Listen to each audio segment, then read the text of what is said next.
নালন্দা এক পৰিচয়, নালন্দা এক সন্মান।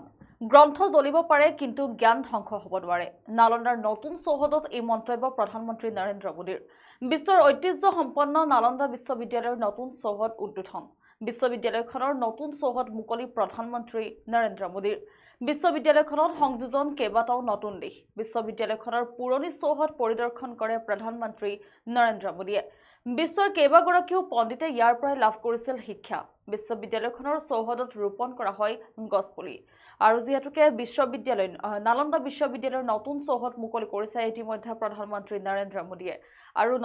বিশ্বৰ ঐতিহ্য সম্পন্ন যিহেতু নালন্দা বিশ্ববিদ্যালয় আৰু এই নালন্দা বিশ্ববিদ্যালয়ৰ নতুন চৌহদ উদ্বোধন কৰা হ'ল ইতিমধ্যে। নালন্দাৰ নতুন চৌহদত মন্তব্য কৰিছে প্ৰধানমন্ত্ৰী নৰেন্দ্ৰ মোদীয়ে যে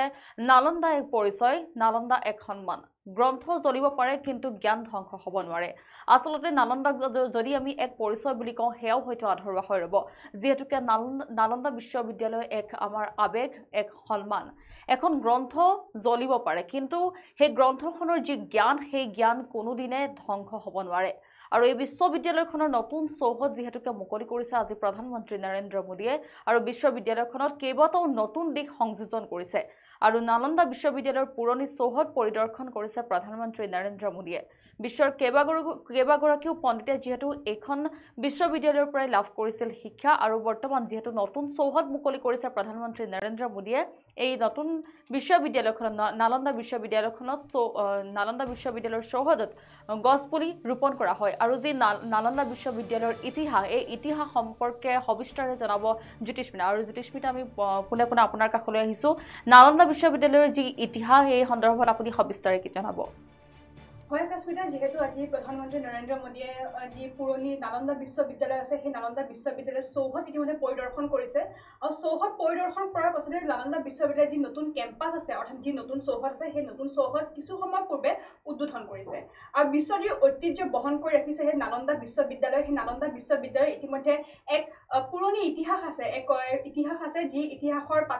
পাতেই হয়তো এক সোণালী আখৰে লিখিত হৈছিলে। আৰু এই নালন্দা বিশ্ববিদ্যালয় পূৰ্বতে কেনেধৰণৰ আছিলে বা পূৰ্বতে ইয়াৰ সন্মান কিমান আছিলে, সেই বিষয় সন্দৰ্ভত কিছু ইতিহাস আমাৰ হাতত আছে। আৰু যিহেতু আপুনি উল্লেখ কৰিছে গ্ৰন্থ জ্বলিব পাৰে কিন্তু জ্ঞান কেতিয়াও ধ্বংস হ'ব নোৱাৰে, অৰ্থাৎ সেই নালন্দা বিশ্ববিদ্যালয়তে এটা বৃহৎ লাইব্ৰেৰী আছিলে। আৰু সেই লাইব্ৰেৰীত যিহেতু আততায়ীৰ হাতত ইতিমধ্যে সেই ধ্বংস হৈছিলে, যাৰ পৰিপ্ৰেক্ষিতত সমগ্ৰ যি নালন্দা বিশ্ববিদ্যালয় আছে সেই নালন্দা বিশ্ববিদ্যালয় ধ্বংসস্তূপত পৰিণত হৈছিলে। কিন্তু ধ্বংসস্তূপত পৰিণত হোৱাৰ বাবে ইতিমধ্যে ধ্বংসস্তূপত পৰিণত হৈছিলে যিহেতু তাৰ যিসমূহ সা সামগ্ৰী আছিলে সেই সা সামগ্ৰীসমূহ জ্বলি ছাৰখাৰ হৈছিলে। কিন্তু সেই গ্ৰন্থাগাৰখনত যিসমূহ জ্ঞান আছিলে সেই জ্ঞানসমূহ আজি পৰ্যন্ত ধ্বংস হোৱা নাই। আৰু আপুনি যিহেতু কৈছে ইতিহাসৰ কথা, আমি যদি ইতিহাসৰ কথা পুৰণি সময় যদি যাওঁ, তেতিয়া ৫ম শতিকাত গুপ্ত বংশই নিৰ্মাণ কৰিছিলে এই বিশ্ববিদ্যালয়খন, অৰ্থাৎ ৫ম শতিকাত নিৰ্মিত এই বিশ্ববিদ্যালয়খনে এক নিজা ঐতিহ্য বহন কৰি ৰাখিছে। আৰু সেই তেতিয়াৰ পৰা বৰ্তমান সময়লৈকে এই বিশ্ববিদ্যালয়খনে এক তাৎপৰ্যপূৰ্ণ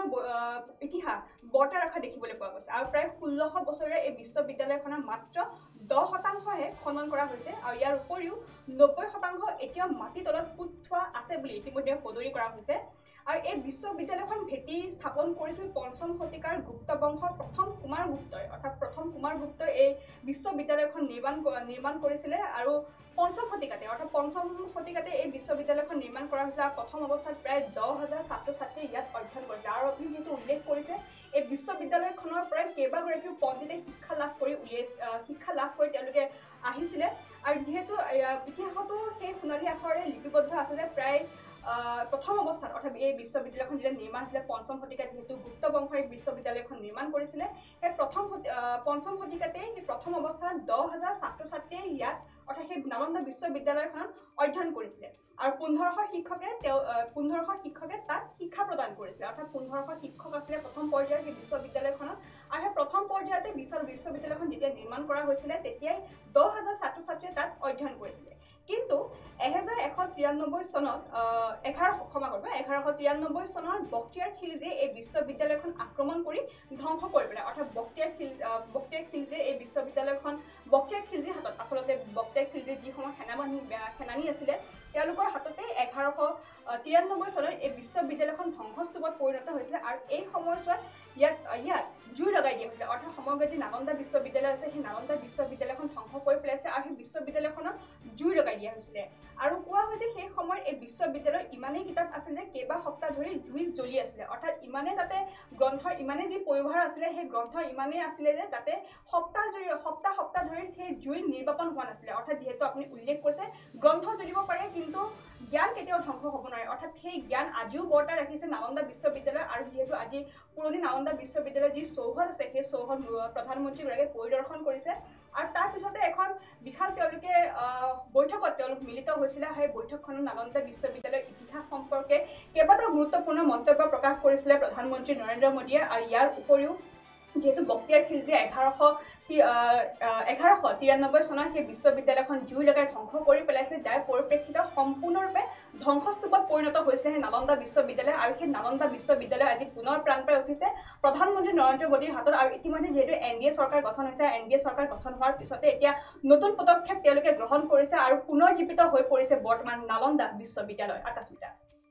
হয় জ্যোতিস্মিতা আৰু যিহেতুকে বিশ্ববিদ্যালয় নালন্দা বিশ্ববিদ্যালয়খনৰ নতুন চৌহদ ইতিমধ্যে মুকলি কৰিছে প্ৰধানমন্ত্ৰী নৰেন্দ্ৰ মোদীয়ে আৰু ইতিমধ্যে আচলতে আমি জানিব পাৰিছো যে এই নালন্দা বিশ্ববিদ্যালয়ৰ যি নতুন চৌহদ মুকলি কৰিছে এই বিশ্ববিদ্যালয়খনত কেইটামান আচলতে নতুন দিশ সংযোজন কৰিছে আচলতে কি নতুন দিশ সংযোজন কৰিছে এই সন্দৰ্ভত আপুনি কি ক'ব হয় আকস্মিতা যিহেতু নালন্দাৰ পৰিচয় নালন্দা এক সন্মান আপুনি যিহেতু পূৰ্বতে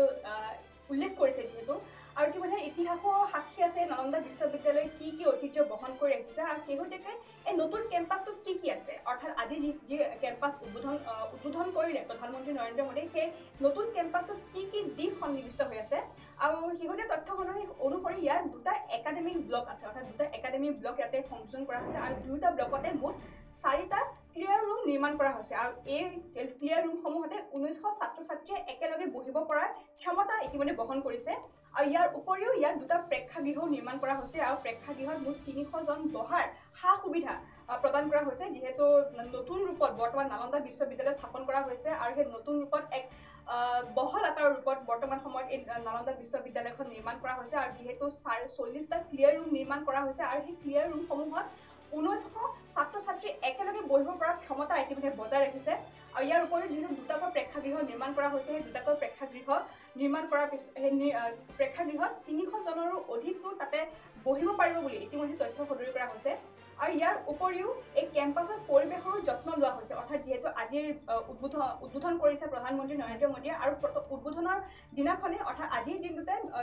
বিশ্ববিদ্যালয়খনৰ চৌহদত প্ৰধানমন্ত্ৰীৰ সৈতে যিসকল বিষয়ভাৱে তাত উপস্থিত বা যিসকল নেতা আমোলক তাত উপস্থিত আছিলে তেওঁলোকে গছ পুলি ৰোপণ কৰা দেখিবলৈ পোৱা গৈছিলে আৰু যিহেতু প্ৰকৃতিৰ ওপৰত অৰ্থাৎ পৰিৱেশৰ ওপৰত যত্ন লোৱাৰ মূল উদ্দেশ্য হৈছে বৰ্তমান নালন্দা বিশ্ববিদ্যালয় আৰু সেয়েহে ইয়াৰ বাবে ইয়াত পানী পুনৰ ব্যৱহাৰৰ বাবে এটা উদ্যোগ স্থাপন কৰা হৈছে পানী পুনৰ ব্যৱহাৰ কৰিবলৈ ইতিমধ্যে সেই নালন্দা বিশ্ববিদ্যালয়ত এটা উদ্যোগ স্থাপন কৰা হৈছে আৰু সেই উদ্যোগৰ জৰিয়তে সেই প্ৰকৃতিসমূহ যাতে ৰক্ষা কৰি থাকিব পাৰে গছ-গছনিসমূহ যাতে জীৱিত হৈ থাকে তাৰ প্ৰতি লক্ষ্য ৰাখি ইতিমধ্যে পানীৰ পুনৰ ব্যৱহাৰৰ এটা প্ৰকল্প উদ্বোধন কৰিছে লগতে ভাৰতৰ উপৰি 17খন দেশৰ নালন্দা বিশ্ববিদ্যালয়ত অংশগ্ৰহণ আছে আৰু ইয়াৰ ভিতৰত চীন ম্যানমাৰ নিউজিলেণ্ড থাইলেণ্ড অষ্ট্ৰেলিয়া আদি প্ৰধান আৰু ইয়াৰ উপৰিও বিদেশী ছাত্ৰ ছাত্ৰীৰ বাবে 137টা বৃত্তিৰ ইতিমধ্যে ব্যৱস্থা কৰা হৈছে বৰ্তমান সেই নালন্দা বিশ্ববিদ্যালয় অৰ্থাৎ আজি যি নালন্দা বিশ্ববিদ্যালয় উদ্বোধন কৰিলে প্ৰধানমন্ত্ৰী নৰেন্দ্ৰ মোদীয়ে আৰু এইকেইটা নতুন বিষয়বস্তু বৰ্তমান এই নতুন যি নালন্দা বিশ্ববিদ্যালয় উদ্বোধন কৰিছে তাত সন্নিৱিষ্ট কৰা হৈছে আকস্মিতা হয় জ্যোতিস্মিতা ধন্যবাদ আপোনাক আৰু যেহেতুকে আপোনালোকক জনাইছো নালন্দা বিশ্ববিদ্যালয়ৰ নতুন চৌহদ আচলতে মুকলি কৰিছে ইতিমধ্যে প্ৰধানমন্ত্ৰী নৰেন্দ্ৰ মোদী আৰু জ্যোতিস্মিতা ইতিমধ্যে জনাইছে নালন্দা বিশ্ববিদ্যালয়ৰ ইতিহাস সম্পৰ্কে আৰু আচলতে নতুন বিশ্ববিদ্যালয়খনত কি দিশ নতুনকৈ সংযোজন কৰিছে এই সন্দৰ্ভত সবিস্তাৰে জনাইছে জ্যোতিস্মিতাই আৰু যেহেতুকে নালন্দা বিশ্ববিদ্যালয় আচলতে আমাৰ এক কেৱল মাত্ৰ পৰিচয় বুলি ক'লে আচলতে আধৰুৱা হৈ ৰ'ব কাৰণ যেহেতুকে আচলতে নালন্দা বিশ্ববিদ্যালয় এক সন্মান আৰু আমাৰ প্ৰতিজনৰে আচলতে এক আবেগ আৰু যেহেতুকে প্ৰধানমন্ত্ৰী নৰেন্দ্ৰ মোদীয়ে মন্তব্য কৰিছে যে আচলতে গ্ৰন্থ জ্বলিব পাৰে গ্ৰন্থ এখন জ্বলিব পাৰে কিন্তু সেই গ্ৰন্থখনৰ যি জ্ঞান সেই গ্ৰন্থখনৰ পৰা আমি যি জ্ঞান লাভ কৰিছো সেই জ্ঞান কোনোদিনেই কেতিয়াও আচলতে ধ্বংস হ'ব নোৱাৰে আৰু হয় নালন্দা এক পৰিচয় এক সন্মান আৰু এক আবেগ আৰু যিহেতুকে নালন্দা বিশ্ববিদ্যালয়ৰ নতুন চৌহদ বৰ্তমান মুকলি কৰিছে প্ৰধানমন্ত্ৰী নৰেন্দ্ৰ মোদীয়ে বিশ্বৰ ঐতিহ্য সম্পন্ন যি নালন্দা বিশ্ববিদ্যালয় এই নালন্দা বিশ্ববিদ্যালয়ৰ নতুন চৌহদ উদ্বোধন কৰিছে ইতিমধ্যে আৰু এই নতুন বিশ্ববিদ্যালয়খনত কেইবাটাও অঞ্চলতে নতুন দিশ সংযোজন কৰিছে আৰু যেহেতু বিশ্ববিদ্যালয়খনৰ যি পুৰণি চৌহদ এই পুৰণি চৌহদো আচলতে পৰিদৰ্শন কৰিছে প্ৰধানমন্ত্ৰী নৰেন্দ্ৰ মোদীয়ে আৰু বিশ্বৰ কেইবাগৰাকী পণ্ডিতে যেহেতুকে সকলোৱে আচলতে জানে এই বিশ্বৰ কেইবাগৰাকী পণ্ডিতে নালন্দা বিশ্ববিদ্যালয়ৰ পৰা শিক্ষা লাভ কৰিছিল আৰু এই নালন্দা বিশ্ববিদ্যালয়খনৰ নতুন চৌহদ মুকলি কৰাৰ পাছতে আচলতে বিশ্ববিদ্যালয়ৰ চৌহদত গছপুলি ৰোপণ কৰা হয় আৰু যেহেতুকে নতুন কেইবাটাও দিশ সংযোজন কৰিছে পৰিৱেশৰ ওপৰত গুৰুত্ব প্ৰদান কৰিছে আৰু লগতে প্ৰেক্ষাগৃহৰ ওপৰতো গুৰুত্ব প্ৰদান কৰিছে যেহেতুকে নতুন দিশ আৰু এই নতুন দিশ সংযোজন কৰিছে আৰু প্ৰতিটো দিশৰ ওপৰত আচলতে গুৰুত্ব আৰোপ কৰিছে আৰু যেহেতু নতুন আচলতে নালন্দা বিশ্ববিদ্যালয়খনৰ যি পুৰণি চৌহদ এতিয়া নতুন চৌহদলৈ আচলতে মুকলি কৰিছে প্ৰধানমন্ত্ৰী নৰেন্দ্ৰ মোদীয়ে আৰু নৰেন্দ্ৰ মোদীয়ে উদ্বোধন কৰা এই বিশ্ববিদ্যালয়ৰ নতুন চৌহদ উদ্বোধন কৰাৰ পাছতে আচলতে মন্তব্য কৰিছে যে আচলতে নালন্দা এক পৰিচয় নালন্দা এক সন্মান হয় নালন্দা বিশ্ববিদ্যালয় এক পৰিচয় সন্মান আৰু আবেগ এখন গ্ৰন্থ জ্বলিব পাৰে কিন্তু জ্ঞান ধ্বংস হ'ব নোৱাৰে এই মন্তব্য কৰিছে নৰেন্দ্ৰ মোদীয়ে এখন গ্ৰন্থ জ্বলিব পাৰে কিন্তু গ্ৰন্থখন জ্বলাৰ পাছতো সেই গ্ৰন্থখনৰ পৰা আমি যি শিক্ষা লাভ কৰোঁ বা যি জ্ঞান লাভ কৰোঁ সেই জ্ঞান বা শিক্ষা কোনোদিনেই ধ্বংস হ'ব নোৱাৰে